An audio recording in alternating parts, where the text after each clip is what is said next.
आता टोमॅटो घालायचा.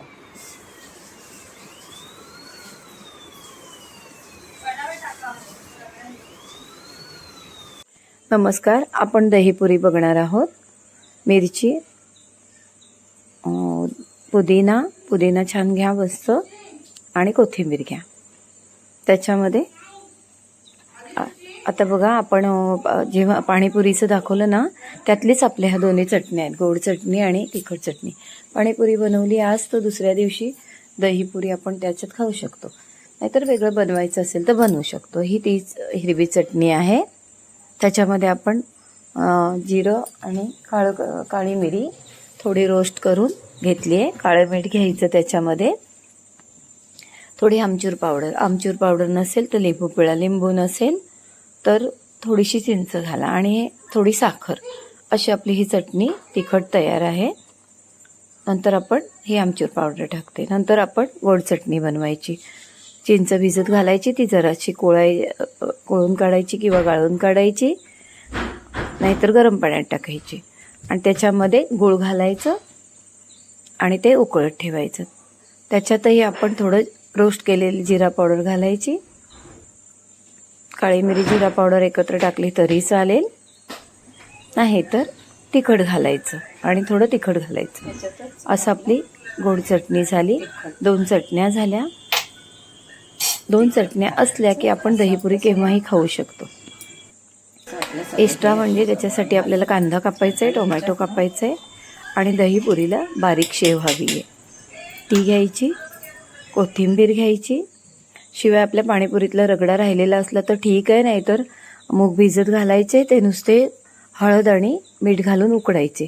ते मूग घालायचे. बस झालं हे आपले. आणि दही छान फेटून साखर घालून ठेवायचे की आपलं दहीपुरी तयार. आता बघा, चाट बनवायला ना सगळं चटण्या वगैरे बनवून दिल्या की माझ्या मुलाला खूप छान जमतं. मग तो बरोबर सगळ्या चवीचं सगळं, गोड चटणी किती, तिखट चटणी किती घ्यायची, आणि हे आमचूर पावडर आहे, थोडं तिखट आहे, आणि हे काळं मीठ आहे, असं सगळं घ्यायचं. आणि मग तो बरोबर बॅलेन्स करून छान दहीपुरी आपल्याला बनवून देतो. तयारी द्यायची, मग तो खायला बनवून स्वतः देतो मला. तर आता तो पुरी बनवतोय, दहीपुरी. काय काय टाकतोय बघा. तो खूप काही टाकत राहतो, पण टेस्ट येते म्हणून. त्यामुळे आता पुरीला असं हे करून ठेवायचं. त्याच्यामध्ये काय टाकतोस? रगडा घालतोय. तिथे बटाटा आणि मीठ, काळं मीठ घ्यायचं आपण.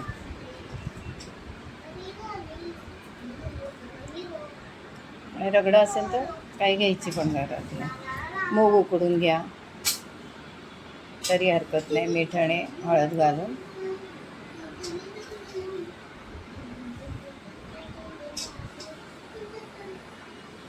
त्याच्या सगळ्यामध्ये रगडा घातला, मूग घातला,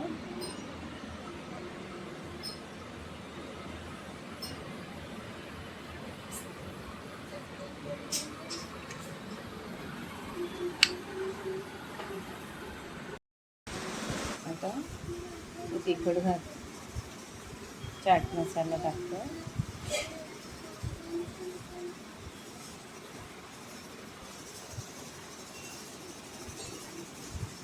नंतर तिखट. तुमच्या आवडीप्रमाणे घाला. तुम्हाला जे जास्त आवडेल ते जास्त घाला.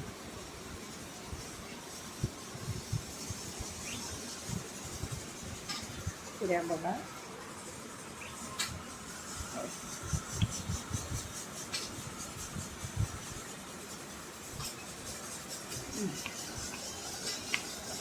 आता हे तिखट चटणी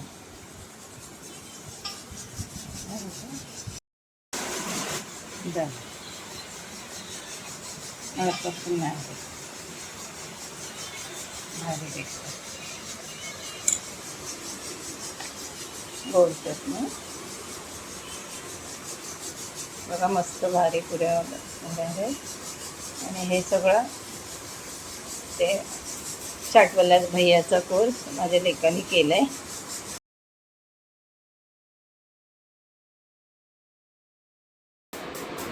कांदा,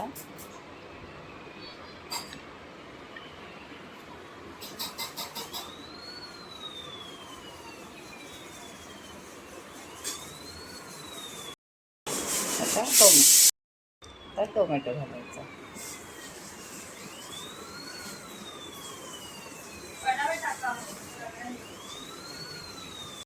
बाबू आधी दही आहे. नको त्याच्यावरती दही टाक. आधी हळद घाला.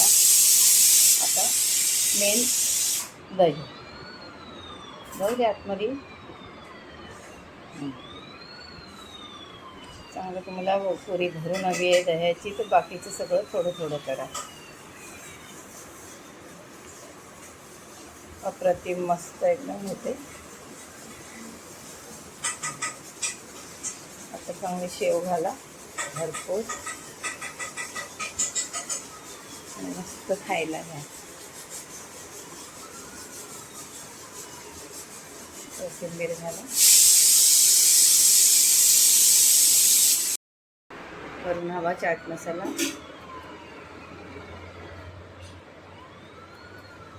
हा हा हा हा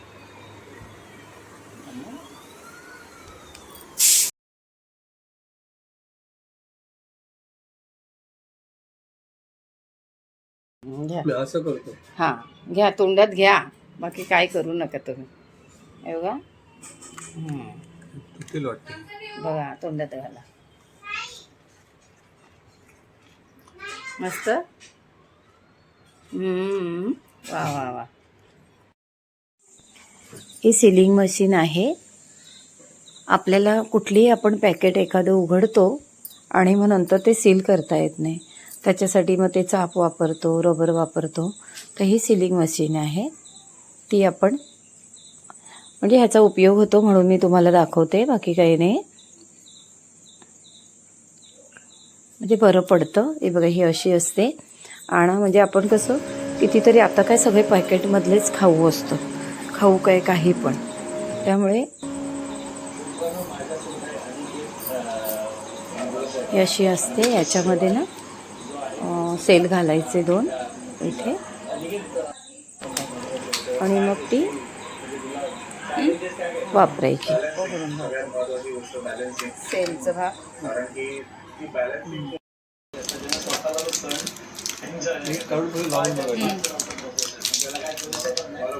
एक थोडं 2च आहे ना. आधी एक लावून लागतं का बघायला पाहिजे ना. अच्छा गणपती गजानन ना.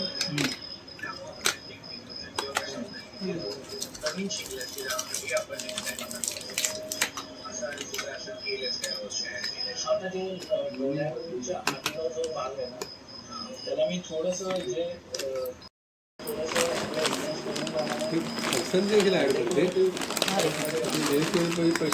आता बघा आपण फरसाणचं पॅकेट आहे ते फोडलं. मग आता ते तसंच रबर किंवा चाप लावून राहील. तर हे असं एक फिरवायचं त्याच्यावरती.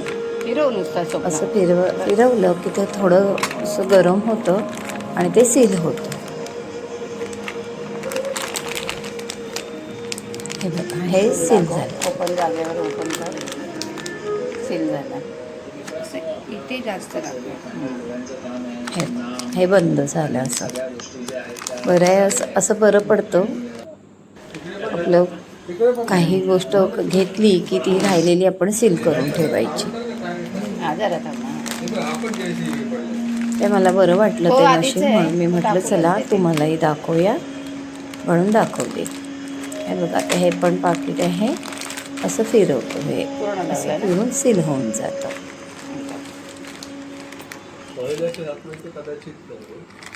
काय वरती हां झालं काय.